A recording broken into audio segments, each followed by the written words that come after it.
साथियों, आज मिलेंगे हम एक ऐसे किसान से जो किला परीक्षितगढ़ मेरठ में कर रहे हैं डक फार्मिंग यानी कि बत्तख पालन। एक चाहिए तालाब, एक चाहिए शेड, जीरो मोटिलिटी और मुनाफा डबल। सर, आपका बहुत बहुत स्वागत है हमारे रविजोन फार्मिंग लीडर में। आपका सामने से जो दर्शक हमारे हमें और आपको और अपने फार्म को देख रहे हैं कैमरे की नज़र से, उन्हें आप एक बार अपना छोटा सा परिचय दें। जी, मेरा नाम दीपक कुमार है और ये डक फार्मिंग मैं पिछले 1 साल से कर रहा हूँ और ये आपका किला परीक्षितगढ़ मेरठ डिस्ट्रिक्ट यूपी में स्थित है। तो दीपक जी, जैसे आप 1 साल से ये फार्मिंग कर रहे हैं, तो इसकी जो नेगेटिव पॉजिटिव जितनी भी बातें हैं वो आप पूरी समझ में आ गई होंगी। बिल्कुल, तो बिल्कुल। आप ये कितने एरिया में कर रहे हैं ये डक फार्मिंग? देखिए, एरिया तो काफ़ी है, 2 एकड़ का एरिया है, लेकिन इतना रिक्वायरमेंट नहीं है 2 एकड़ का। अगर किसी किसान भाई के पास 1-2 बीघा भी ज़मीन है तो इसकी फार्मिंग बहुत ईजिली कर सकते हैं। अभी क्या है कि जैसे मान लिया आपने ये पौंड भी बनाया हुआ है, और पीछे इनके लिए रहने के लिए शेड भी बनाया हुआ है। बिल्कुल। तो ये जो शेड आपने बनाया हुआ है, ये कितना चौड़ा और कितना लंबा बनाया हुआ है? शेड का अगर एरिया की बात करें तो 150 फीट लंबा है और 30 फीट चौड़ा है। जी। और इसका पॉन्ड हमने बना रखा है, ये लगभग 120 फीट लंबाई है और 50 फीट चौड़ाई है पॉन्ड की, और 3 फीट गहरा है। अच्छा, 3 फीट गहरा भी है। बिल्कुल। तो अभी क्या है कि जैसे आपने इसमें पॉली ये लगाई हुई है नीचे, तो ये किस वजह से लगाई हुई है, पिन्नी जो लगी हुई है नीचे? देखिए, ये एक्चुअली ये एरिया जो है थोड़ा बालू वाला एरिया है, तो इसकी मिट्टी में पानी रुकता नहीं है। अच्छा, रेतली मिट्टी है यहाँ पे? रेतीली मिट्टी है, तो जी। इसलिए हमने ये पन्नी बोलते हैं, ये थोड़ा हाई क्वालिटी का पन्नी होता है जो 10 साल तक भी खराब नहीं होता है। जी। तो इसलिए हमने ये लगा रखा है ताकि पानी ये रुक जाए इस पे।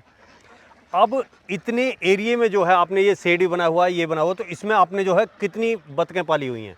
हमने स्टार्टिंग करा था 2000 बर्ड से शुरू किया था। अच्छा, 2000 से? हाँ जी, हाँ जी। ठीक।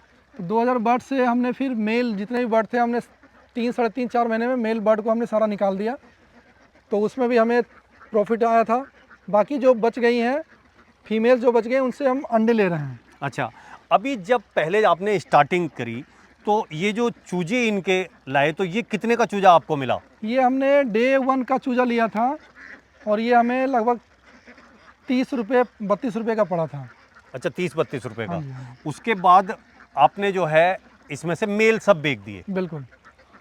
और कुछ मेल आपने रख लिए इसमें? हाँ, कुछ मेल देखिए, मतलब 1:10 का रेशियो रख सकते हैं। अगर आपके पास 100 फीमेल है हाँ। तो 10 आपको मेल बर्ड रखना पड़ेगा। अच्छा, तो फिर आप इनसे अंडे ले रहे हैं। अब जो आप अंडे ले रहे हैं, तो जैसे आपने 1 दिन का बच्चा लिया, तो वो कितने दिन बाद जो है अंडे देने लायक हो गया? देखिए, अंडे देने लायक ये बेसिकली 5.5 से 6 महीने के बीच में ये अंडा देना स्टार्ट कर देती है जी। और 6 महीने के बाद ये फुल फ्लेज में आ जाती है। सारी बत्तखें आपको 6 महीने बाद से अंडा देना स्टार्ट करेगी। तो दीपक जी, आप इन्हें जो है फीड में क्या क्या खिला रहे हैं? फीड में बेसिकली इसको दाना दे रहे हैं अभी, अच्छा। जो इसका अंडे के लिए लेयर फीड देते हैं। 1 साल तक तो लेयर फेस 1 चलता है, तो अभी लेयर फेस 1 ही चल रहा है। जी। और जब 1 साल के बाद इसका लेयर फेस 2 स्टार्ट होगा, तो लेयर फेस 1 अभी चल रहा है। और इसका और बाकी हमने हरा चारा भी बना रखा है इसका। ये बरसिम की खेती कर रखी है हमने, इसको हरा चारा भी देते हैं। अच्छा, हरे चारे पे भी है। हाँ जी। और जैसे पानी में ये शैवाल वगैरह है, क्या ये इसे भी खाती हैं? हाँ बिल्कुल, ये आपको कुछ टाइम बाद ये शैवाल निकलती है तो शैवाल को भी खा लेती हैं। तो इसकी मतलब ये कह सकते हैं, आप बत्तख को कुछ भी खिला सकते हो। आप चाहो तो घास खिला दो, दाना खिला दो, या फिर आप शैवाल खा लेंगे, मतलब कुछ भी हम इनको दो, ये सब खा लेते हैं। सब खा लेते हैं। बिल्कुल।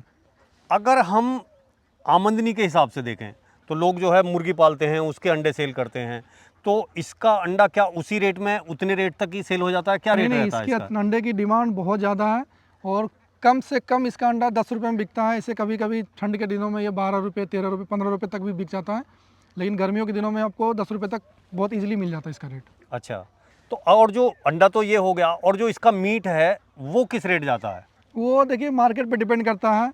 अगर आप आसपास के एरिया में बेचोगे तो आपको 300 साढ़े 300 रुपये पर बर्ड जाती है। अच्छा। या फिर अगर होलसेल में आप बेचते हो किलो के हिसाब से तो 200-250 रुपये पर किलो के हिसाब से भी जाती है। अच्छा, किलो के हिसाब से जाती हाँ है। जी।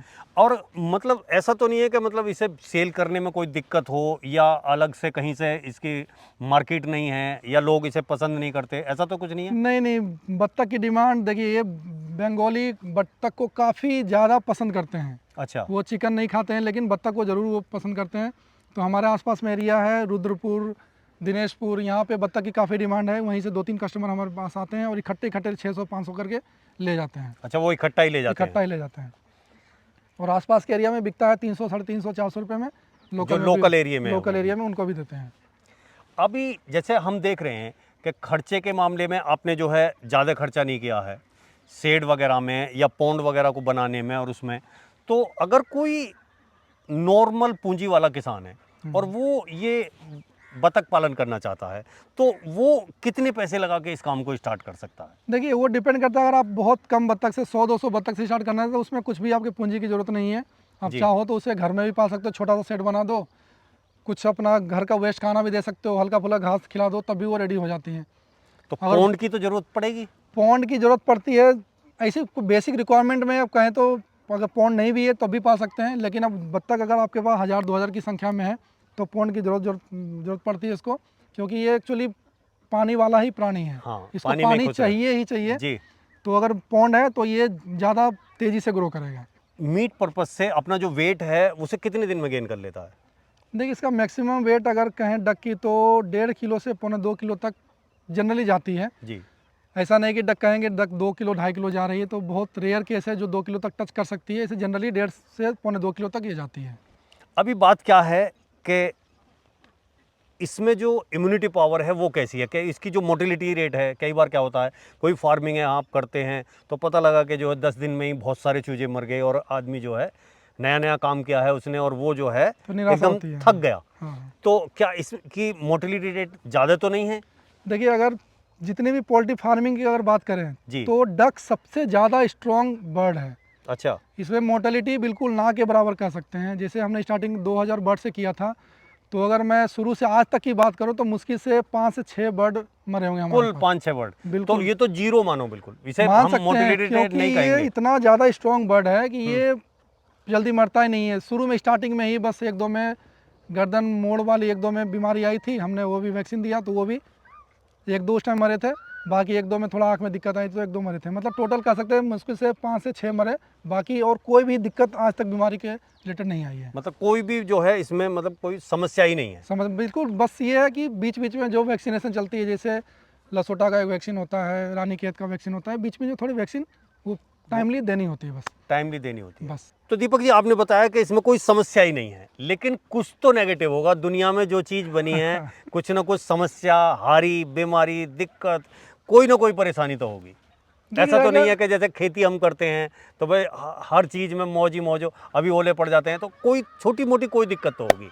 देखिए दिक्कत की अगर बात करें बेसिकली तो वैसे कोई ज़्यादा दिक्कत वाली कहीं चीज़ नहीं है, लेकिन अगर छोटी मोटी दिक्कत कह सकते हैं, जैसे कि आपका चूजा अगर आपने लिया है तो इसको मेल बर्ड को अगर आप टाइमली सेल नहीं करते हैं। अच्छा, मेल को? हाँ, मेल बर्ड को, क्योंकि फीमेल को तो आपने रख लिया अंडे के पर्पज़ से, तो उसमें आप अच्छा मार्जिन कमा लेंगे।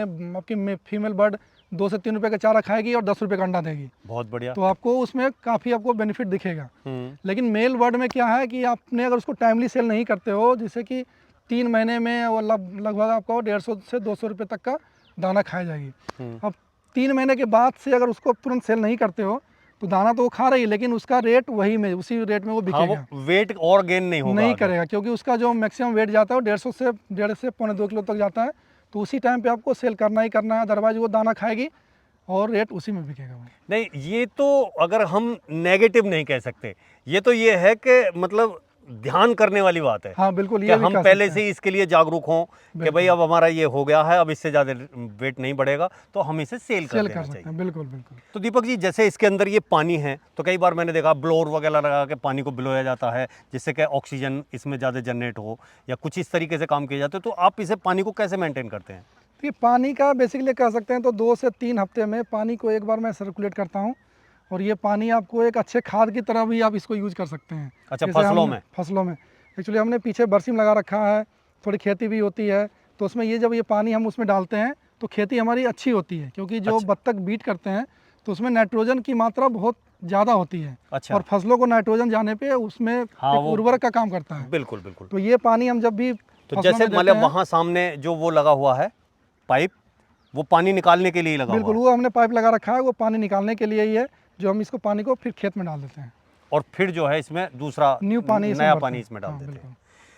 अभी क्या है कि आपने तो एक बड़े स्केल पे कर दिया कि 2000 बत्तख पाल दी, लेकिन अगर कोई छोटा किसान है, छोटी पूंजी वाला, कोई बेरोजगार भाई है, वो अगर ये काम करना चाहे तो कम से कम कितनी वर्ड से करे और किस तरीके से करे, उसके बारे में आप थोड़ा सा जानकारी दीजिए। देखिए, अगर आपके पास थोड़ी बहुत भी पूंजी है, 10,000 20,000 भी है, तो आप इस काम को स्टार्ट कर सकते हैं। जी आप चाहें तो 100 200 या 300 400 बर्ड से आप स्टार्ट कर सकते हैं। उसमें भी आपको 3 महीने आप मेल सेल कर दो, बाकी 6 महीने बाद से आपको जब फीमेल अंडा देना शुरू करेगी तो आप फिर उसमें आपको मार्जिन दिखेगा। जी, तो हमारे सारे किसान भाई 200 300 400 बर्ड से भी इसको शुरू कर सकते हैं। स्टार्टिंग कर सकते हैं। बिल्कुल। अभी जैसे कोई ये फार्मिंग करना चाहे और आपसे इसके बारे में जानकारी लेना चाहे, या और कोई बिल्कुल डीपली समझना चाहे पूरा कि भाई पौंड कितना बनाना है, कितनी वर्ड के लिए क्या करना है, तो क्या आप उनकी हेल्प करेंगे? बिल्कुल, ये तो मेरा सौभाग्य होगा कि मैं अगर किसान भाई की हेल्प कर सकूं। मैं अपना नंबर भी आपको स्क्रीन पे शेयर कर दूंगा। आप कोई भी किसान भाई अगर चाहते हैं, कुछ भी जानकारी चाहते हैं, तो हमारे दिए हुए नंबर पे कांटेक्ट करें, हम बिल्कुल उसकी हेल्प करेंगे। और अगर मान लो उन्हें चूजे वगैरह चाहिए तो क्या आप चूजे भी देते हैं? बिल्कुल, हम चूजे भी प्रोवाइड करते हैं। हमारे पास इंक्यूबेटर है, मशीन है, उससे हम चूजा निकालते हैं और चूजे भी प्रोवाइड करते हैं। तो दीपक जी, जो किसान भाई बहुत ध्यान से इतनी देर से हमारी इस बातों को और ये वीडियो को देख रहे हैं और समझना चाह रहे हैं, उनसे आप और क्या कहना चाहेंगे डक फार्मिंग के बारे में? देखिए, डक फार्मिंग कह सकते हैं, बहुत बेसिक फार्मिंग है, बहुत ईजिली आप कर सकते हैं। इसमें बहुत ज़्यादा ये नहीं कि हमें ये शेड बनाने हैं, एसी लगाने हैं, कूलर करने हैं। जैसे पोल्ट्री फार्मिंग में बहुत परेशानी होती है, प्रॉपर टाइम पे सब कुछ करना है, तो डक्स में ऐसी कोई दिक्कत नहीं है। बहुत ही ये हार्ड प्राणी है, जल्दी इसकी मोटिलिटी होती नहीं है। तो कोई भी किसान भाई चाहें तो बहुत ईजिली इसका काम स्टार्ट कर सकते हैं, और उसके लिए हम अवेलेबल हैं। कभी भी आप कॉल करें, हम अवेलेबल हैं, आपको हम सब कुछ हेल्प करेंगे। तो दीपक जी, आपने जो है डक फार्मिंग के बारे में इतना अच्छा बताया और अपना ये जो बढ़िया सा एकदम नेचर के करीब वाला मॉडल दिखाया, उसके लिए आपका बहुत बहुत धन्यवाद। बहुत बहुत